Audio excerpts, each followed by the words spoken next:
What if I told you that the most tested human being in the history of this entire world was not broken by his tests, but was actually built by them? What if I told you there was a man whose own father wanted him dead? A man who was thrown into a fire so enormous, so terrifying, that the people standing around it had to use a catapult just to get him close enough, and he walked out without a single burn on his body? What if I told you this same man left his wife and newborn baby in a valley with no water, no food, no people, and called it obedience? Asterisk. What if I told you he raised a knife above his own son, his miracle child, the child he had waited decades for, and he did not shake, he did not run, he did not negotiate with Allah, he submitted? And what if I told you that because of one man's total surrender to his Creator, every prayer you pray today is directed toward a building that his hands helped build? My brothers and sisters, this is not a fairy tale, this is not mythology, this is history, this is your history. This is the story of Ibrahim, peace be upon him, Khalilullah, the friend of Allah. And I promise you, by the time this is over, you will never look at your own trials the same way again. My brothers and sisters, let us talk today about a man. Not just any man, a man whose story Allah Almighty preserved in the Quran. Not once, not twice, but in chapter after chapter after chapter. A man whose legacy echoes through the call of the Adhan. A man whose sunnah we follow every single Hajj. A man who is mentioned with love by Allah Himself. His name Ibrahim. Peace be upon him. What if your own father was your greatest enemy? Let that sit for a moment. We often speak about difficult family situations. We speak about parents who don't understand us, family members who oppose us. But what did Ibrahim a.s. face? His father Azar was not just a worshipper of idols. He was a maker of idols. He built them. He carved them. He sold them. He bowed before them. And every single day, young Ibrahim a.s. watched this happen in his own home. Now this is important. Ibrahim a.s. did not have a prophet come to him and say, follow me. He was guided directly. He looked at the stars at night and he said to his people, this is my Lord. And when the star set, he said, I do not love things that disappear. He looked at the moon, bright, majestic, and said, this is my Lord. And when the moon set, he said, if my Lord does not guide me, I will be among the lost people. He looked at the sun, the greatest, most powerful object his eyes could see, and said, this is my Lord, this is greatest. And when the sun set, he declared with full conviction, I have turned my face toward the one who created the heavens and the earth. I am not among those who associate partners with Allah. My brothers and sisters, Ibrahim a.s. used his aqli, his intellect, to arrive at truth. And this is a lesson for every single one of us. Allah gave you a brain. He gave you the ability to think. He gave you the ability to question. Use it, but use it honestly. And so Ibrahim a.s. approached his father, not with arrogance, not with mockery, with gentleness, with love. He said, oh my father, why do you worship that which cannot hear and cannot see and cannot benefit you in anything? He said, oh my father, I have been given knowledge that you have not been given. Follow me and I will guide you to a straight path. He said, oh my father, do not worship shaitan. And his own father responded with a threat. If you do not stop, I will stone you. Leave me for a long time. And Ibrahim a.s. with a heart full of pain said, peace be upon you. I will ask forgiveness for you from my Lord. Can you imagine that? His father threatened him and his response was, peace be upon you. His father rejected him and his response was, I will make dua for you. This is the character of Ibrahim a.s. And this is the character we are meant to aspire to. But Ibrahim a.s. didn't just speak, he took action. He walked into the temple when everyone had left for their festival. He took an axe and one by one, smash, smash, smash, he broke every single idol, every last one, except the largest. He left the axe resting on that one and walked away. When the people returned and saw what had happened, they were furious. They knew immediately, it must have been Ibrahim. He's the only one who ever spoke against these gods. They brought him and they questioned him. And Ibrahim a.s. with the calm of a man who fears no one but Allah, pointed to the biggest idol and said, ask him, he is the biggest. Perhaps he knows. They said, you know very well these things cannot speak. And Ibrahim a.s. looked at them and said, and this is devastating. He said, then do you worship instead of Allah that which cannot benefit you in anything, nor harm you? Shame on you and on what you worship besides Allah. Have you no sense? My brothers and sisters, he silenced them with logic. They had no answer. But when a people cannot win with argument, they resort to power. So they built a fire, not just any fire. The narrations tell us this fire was so immense, so towering, that they could not even walk close enough to throw Ibrahim into it. They built a catapult. They gathered fuel for days. They launched him into the flames. And then, and I want you to feel this, Allah Almighty, the Lord of all creation, spoke to His creation. He commanded the fire, "O fire, be cool and safe for Ibrahim." And the fire obeyed. Because everything in the universe is under the command of Allah. The fire does not have the choice to burn or not to burn on its own. It only burns because Allah permits it. And when Allah said stop, it stopped. Ibrahim, Allah, yes, walked out of that fire without a single burn. My brothers and sisters, this is your Lord. The Lord who controls fire. The Lord who controls water. The Lord who controls the wind and the rain and the provision and the heartbeats in your chest. When Allah is with you, truly with you, then no fire in this world can touch you. Your trial might look like a fire from the outside, but Allah can make it a garden. Now let us move to something that honestly, when I think about it deeply, it makes my heart ache in the most beautiful way. Ibrahim ISS, after all of this, received a command from Allah. He was told to take his wife Hajar and his infant son Ismail to a valley, not a city, not a town, a valley, the valley of Baqa, what we now know as Makkah. But at that time, nothing. No water, no trees, no people, no shelter, just sand, just sun, just silence. Ibrahim IS took them there. He brought some dates and a small water skin and he turned to leave. Hajar called after him, "Ibrahim, where are you going? Are you leaving us in this valley where there is no one and nothing?"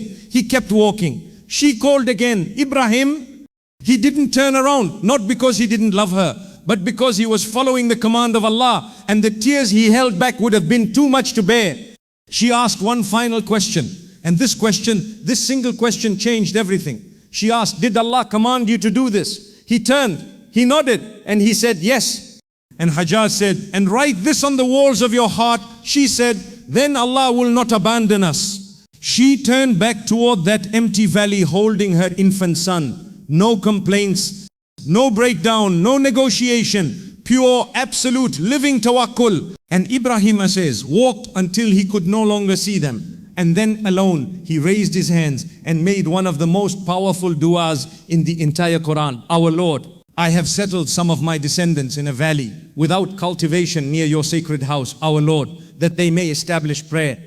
So make the hearts of people incline toward them and provide for them from fruits that they might be grateful." He asked Allah to make people's hearts incline toward that empty valley.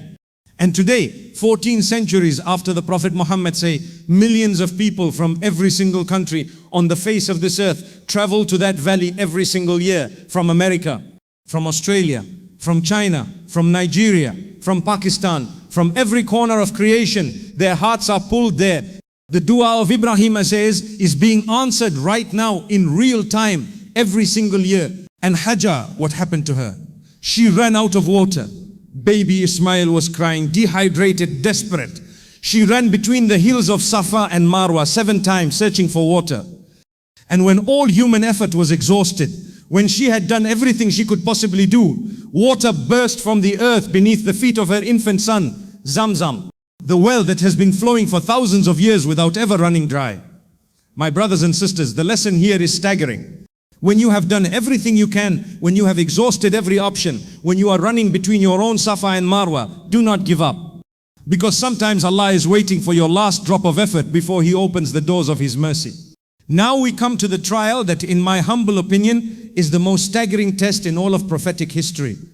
Ibrahim waited his entire life for a son. He made dua after dua. He grew old. His wife Sarah was old. He had no children. He eventually took Hajar as a wife. And Ismail was born, his miracle child, his joy, the answer to decades of dua. And then the dream came. In Islam, the dream of a prophet is not just a dream. It is divine revelation. And Ibrahim saw in his dream that he was slaughtering his son. He woke up and he knew this was not an ordinary night vision. This was a command from Allah. Now pause here, because this is where you and I would perhaps fall apart. This is the child you waited decades for. This is the child you made dua for in the darkness of the night. This is the child who has your eyes, your smile, your love woven into every fiber of his being. And now you are being told, sacrifice him. What did Ibrahim do? He went to his son, he sat with him.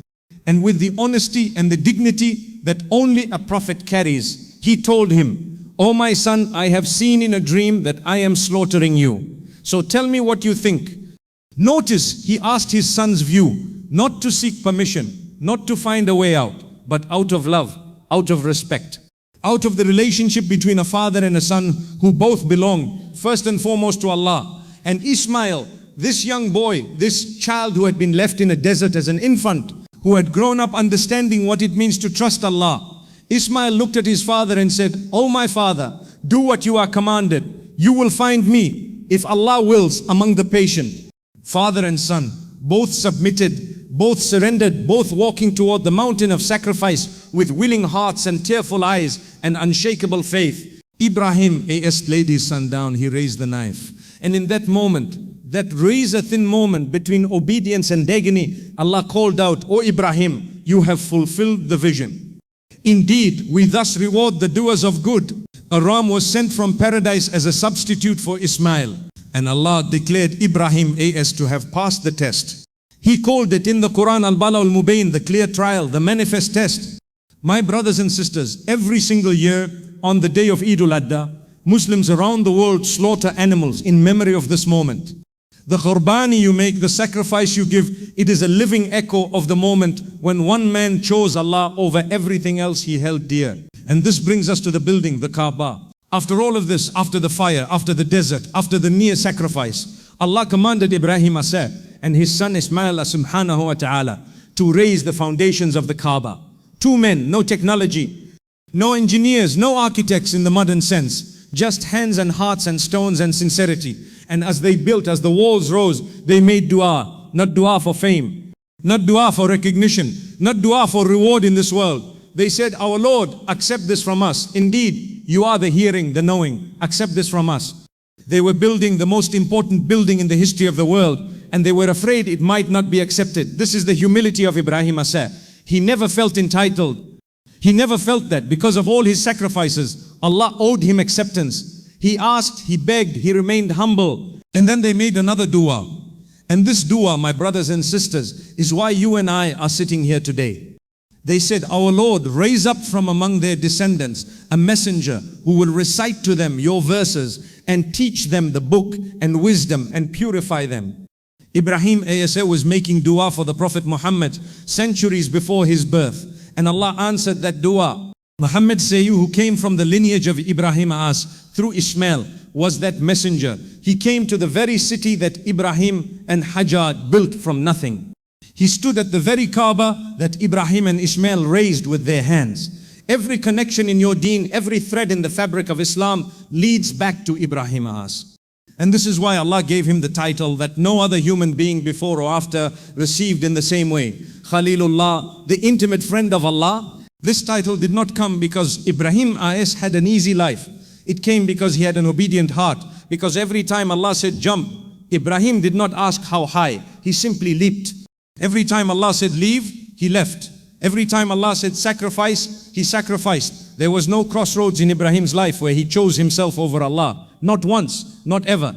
And this is the message I want to leave you with. Because you and I, we are tested every single day. Not with fire, not with desert valleys, not with knives above our children.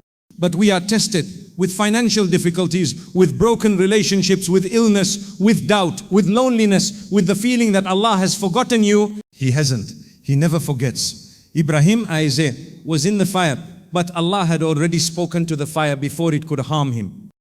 Hajar was in the desert, but Allah had already decreed Zamzam before the first drop of water ran out. Ibrahim raised the knife, but Allah had already prepared the ram before the blade could fall. Your ending has already been written. Your rescue has already been planned. Your relief is already on its way.